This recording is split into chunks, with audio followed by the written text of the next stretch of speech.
Hey, what's going on YouTube? Domino Paris21 here. Now, as you see here, it's not me that you're seeing on camera. It's actually my good buddy Matt here, also known as Warlycan36. What's up, guys? So for episode 3 of why I play this deck, I actually decided to go to, well, the king of Granblue himself. He's been playing, how long have you been playing this deck? Since set 1, believe it or not, when I made Nova Grapplers hybrid with Granblue, even though it was only like 4 cards at the time. Yeah, but Granblue, I haven't played this deck really, and why not let this guy share his passion with you guys here. So, well, take it away, Matt. Why do you play Granblue? Why do you play this deck? Granblue, honestly, when I was looking at the deck, I mean, I first saw Granblue obviously in the anime, and that was when Goki was using it, and I just thought artwork-wise they were definitely the most interesting of them all because it was all just underwater, aquatic, like zombie undead-looking things. Pirates mode. Oh. How did that fucking happen to get into this video of all places? Oh. Anyway, and I just realized because back then I was a Yu-Gi-Oh player, and one of my main decks at the time was zombies, actually. And seeing how everything had like a very undead, zombie-like kind of feel to it, I thought it was already interesting to begin with as far as artistic-wise.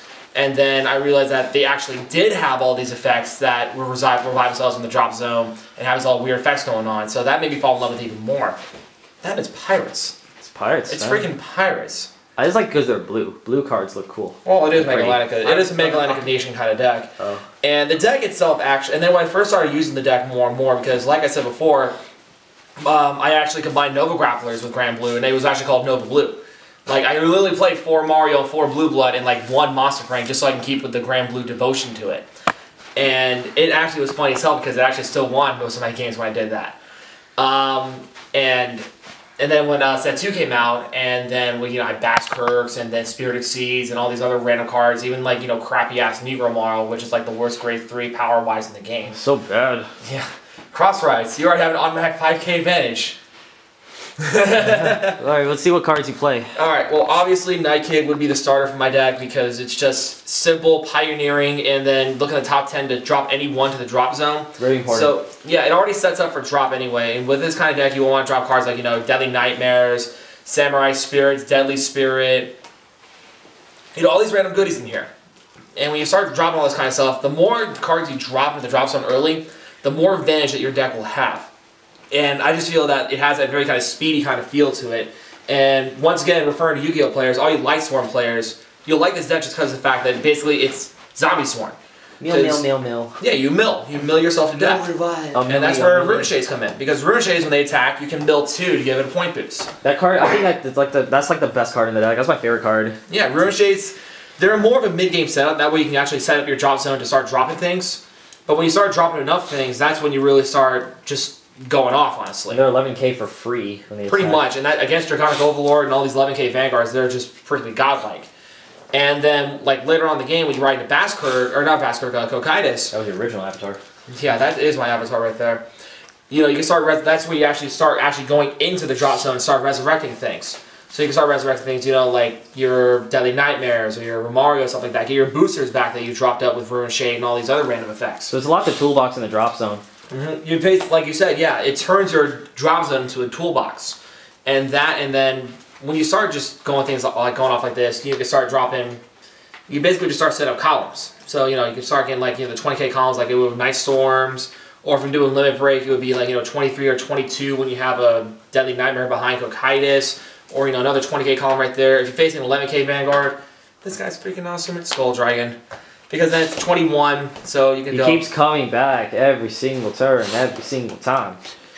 Exactly. And he used to wreck me with that card when I first started. It's just pure resurrection techniques with this deck. And the more you actually go into the deck and just start treating this deck more like a pure... It's a pure power beatdown deck. It's basically Gold Paladins if everything was, undead instead, honestly.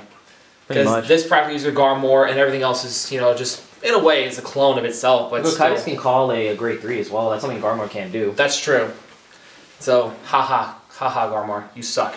Yeah, so overall, Granblue is really good. I mean, they're really good at setting up their field. They're pretty consistent in that sense. What's it called? What about the superiorities in that deck? The only one to really use would be this guy right here, and that's a Skeleton Demon World Knight. In a best of 1 format, like you would be for, at least for shop qualifiers and regional and stuff like that, I actually at first was very skeptical of him because I thought he was like the worst thing in the world. And then Domino finally persuaded me to actually give it a shot. And it helped you with one game. Yeah, one game. Still that one. And then, you know, at Night Kid, I actually managed to have the Cocytus in there, and I was like, I have no other grade 3. And then I realized, I looked at my drop zone, there's a Cocytus, I dropped her, and I'm just like, huh, well that worked out.